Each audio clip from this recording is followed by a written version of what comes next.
안녕하세요. 오늘 말씀을 나누기에 앞서 기도를 하고자 합니다. 제가 기도하겠습니다. 하나님, 오늘도 말씀을 주심에 감사합니다. 오늘 하나님께서 주신 것을 제가 가감하지 않고 잘 전달할 수 있도록 도와주시고, 듣는 이에게도 부족한 입술의 능력대로 마시고, 성령님의 임재를 더하여 주세요. 감사하며 사랑하는 예수님의 이름으로 기도드립니다. 아멘. 네, 지난주 금요일에 유대인과 이방인이 그리스도 안에서 하나 되는 것이 교회에 대한 하나님의 뜻임을 선포했습니다. 지난주뿐만 아니라 예배소 전체를 보면 몸된 교회의 머리 대신 이의 뜻을 계속해서 이야기하고 있습니다. 이런 전체적인 내용 안에서 예배소 교회를 향한 바울의 기도가 오늘의 본문입니다. 본문의 내용을 요약하자면 바울은 교회가 하나님의 사랑을 깨달아 하나님의 영광을 나타내고 하나님을 찬양하는 교회가 되기를 격려하고 축원하고 있습니다. 본문에서 바울은 하나님의 사랑을 깨달아야 몸된 교회가 머리된 이의 뜻대로 갈 수 있다라고 이야기합니다. 그런데 하나님의 사랑은 너무나도 방대합니다. 필자인 바울은 하나님의 사랑에 대해서 이렇게 표현하고 있습니다. 그 너비와 길이와 높이와 깊이가 어떠함을 깨달아. 이 네 가지 중에 하나도 제대로 아는 이가 없는데 이 네 가지가 어떠한지를 깨달아야 비로소 그리스도의 몸된 교회가 머리 되신 이와 일치된 방향으로 나아갈 수 있다고 바울은 이야기하고 있습니다. 이로 미루어 볼 때 현실적으로 하나님의 사랑이 어떠한지를 깨닫는 것은 인간의 힘으로는 불가능한 것입니다.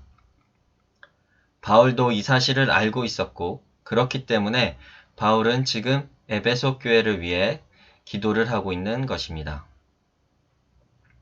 바울은 에베소 사람들에게 이게 맞으니까 이렇게 해야 한다 라고 주장하는 것이 아닌 하나님께 구하고 있는 것입니다. 교회가 가야 할 길을 성령님의 도우심으로 깨닫게 되기를 기도하고 있는 것입니다. 그래서 머리 대신 이의 뜻에 따른 교회의 첫 걸음은 기도입니다. 그냥 기도가 아닌 교회 모두가 하나님의 사랑을 깨닫게 되는 기도를 말합니다. 사랑을 깨닫지 못하고 하는 말은 꽹가리와 같다고 했습니다. 고린도전서 13장 1절입니다. 내가 사람의 방언과 천사의 말을 할지라도 사랑이 없으면 소리나는 구리와 울리는 꽹가리가 되고 사랑이 없이 하는 말은 시끄러운 꽹가리 소리처럼 들리고 그 누구도 이 소리에 귀를 기울여 듣지 않게 됩니다.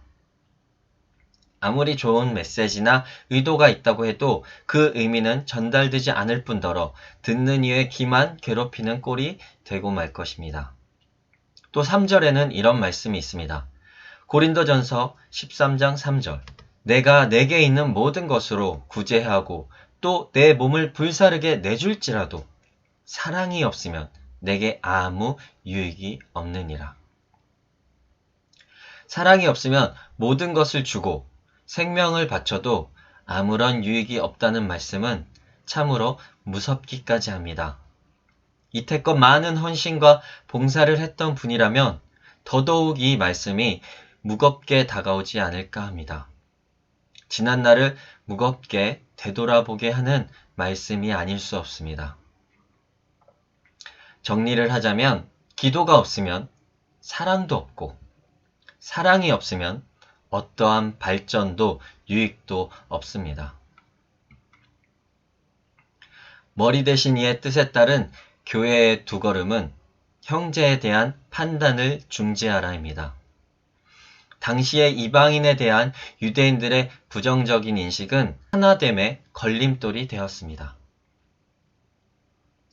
머리 대신 예수님이 하나가 되라고 하셨는데 유대인들은 자신들이 선택받은 민족이라는 선민 사상을 가지고 이방인들을 무시하고 이방인과 하나됨을 지금까지도 거부하고 있습니다.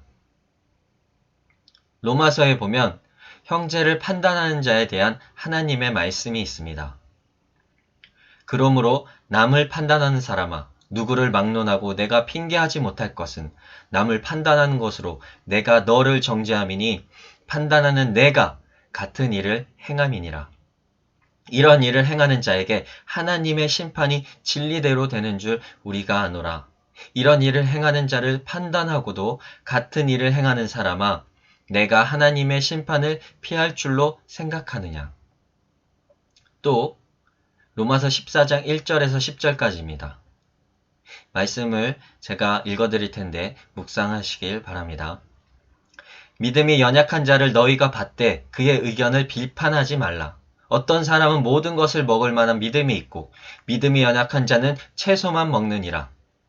먹는 자는 먹지 않는 자를 업신여기지 말고 먹지 않는 자는 먹는 자를 비판하지 말라. 이는 하나님이 그를 받으셨음이라. 남의 하인을 비판하는 너는 누구냐?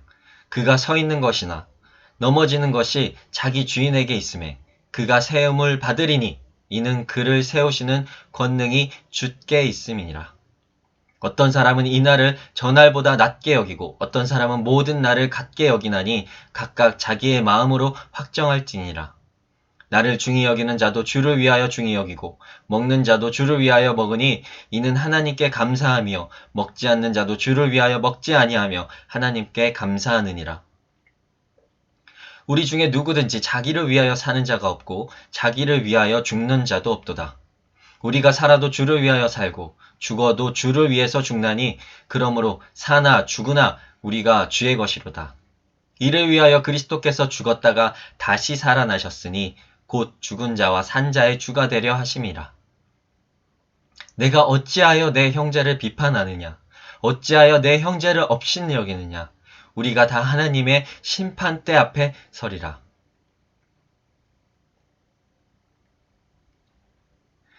위의 말씀으로 비추어 볼 때 형제를 판단하거나 비판하는 사람은 하나님의 심판을 받는다는 것을 우리는 상기시켜야 합니다.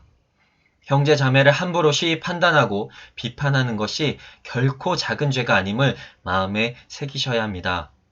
그래서 몸된 교회 모두가 하나님의 심판을 피해야 할 것입니다. 한 가지 더 해야 할 것은 에클레시아, 교회에 모인 모든 자는 하나님이 주신 믿음을 받고 부르심에 따라 교회에 모인 사명자들이라는 것입니다. 마가복음 9장입니다. 또 누구든지 나를 믿는 이 작은 자들 중 하나라도 실족하게 하면 차라리 연자맷돌이 그 목에 매어 바다에 던져지는 것이 나으리라. 내가 가진 생각이 옳다 하여도 그 옳은 생각이 믿음이 작은 형제를 실족해 하면 그 뒤에 올 심판은 생각만 해도 너무나도 무섭게 무거운 것입니다. 성경에 의하면 용서받을 수 있는 죄가 있고 용서받을 수 없는 죄가 있습니다. 예수님의 행하신 일을 보고 귀신의 왕의 힘을 빌려 했다는 사람들에게 하신 말씀입니다. 마가복음 3장 28, 29절입니다. 내가 진실로 너에게 이르노니 사람의 모든 죄와 모든 모독하는 일은 사하심을 얻되 누구든지 성령을 모독하는 자는 영원히 사하심을 얻지 못하고 영원히 죄가 되느니라 하시니. 하나님의 부르심을 받고 사명자로 교회에 모인 자들이 하나님의 부르심에 따라 일을 행하였는데 그것에 대해 잘못 판단하고 비판한 것이 성령님을 모독하는 일이 될 수도 있습니다.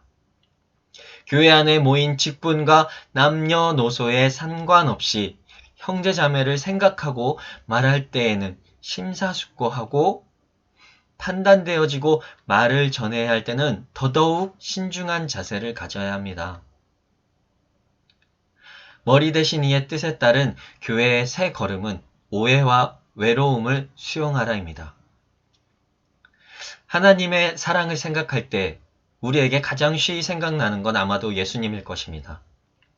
하나님 사랑의 그 너비와 길이와 높이와 깊이가 어떠한지를 가장 잘 알려주시는 이가 바로 예수님이실 겁니다. 교회의 머리 대신 예수님이 하나님의 사랑을 이 땅에 전하고 하나님의 영광을 이 땅에 나타내는 일을 하려 이곳에 오셨습니다. 그는 귀신 들린 자들을 낫게 하기 위해서 기도하셨습니다. 죄인들을 판단하거나 비판하지도 않으시고 그들과 유하고 먹고 마시며 함께 하셨습니다. 이렇게 하나님이 주신 사명을 이어갈 때 예수님은 수많은 오해와 질시와 질타와 모욕 속에서도 그것들을 일일이 변명하거나 부정하지 않으셨습니다. 예수님이 기적을 행하자 왕으로 모시려고 따랐던 많은 무리들이 순식간에 돌아서고 가장 가까이에 있던 12제자마저도 예수님의 뜻을 몰랐습니다.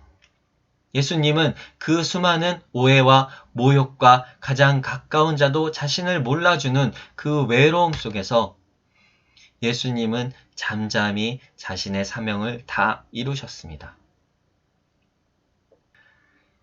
예수님께서는 나 쫓는 자는 다 이와 같다고 말씀하셨습니다. 지금껏 몸된 교회를 지키고 섬겼던 이들에게 이런 아픔과 견딤이 왜 없겠습니까? 헤아릴 수 없는 많은 오해와 견디기 어려운 외로움의 길을 지금껏 달려오신 교회의 몸된 이들에게 전하는 마지막 한 가지는 그 길을 좀 더 인내해 줄 수 있겠니 하는 하나님의 메시지입니다. 이 말씀을 준비하면서 제게 주셨던 마음은 이 외로운 길을 가는 자들을 위로하라 였습니다. 내가 너의 길을 알고 있다. 너의 인내와 충성의 시간들을 기억하고 있다 였습니다. 바울이 에베소 교회에 말씀하고 있듯이 하나님께서 우리를 이 말씀처럼 격려하고 계신 줄로 믿습니다.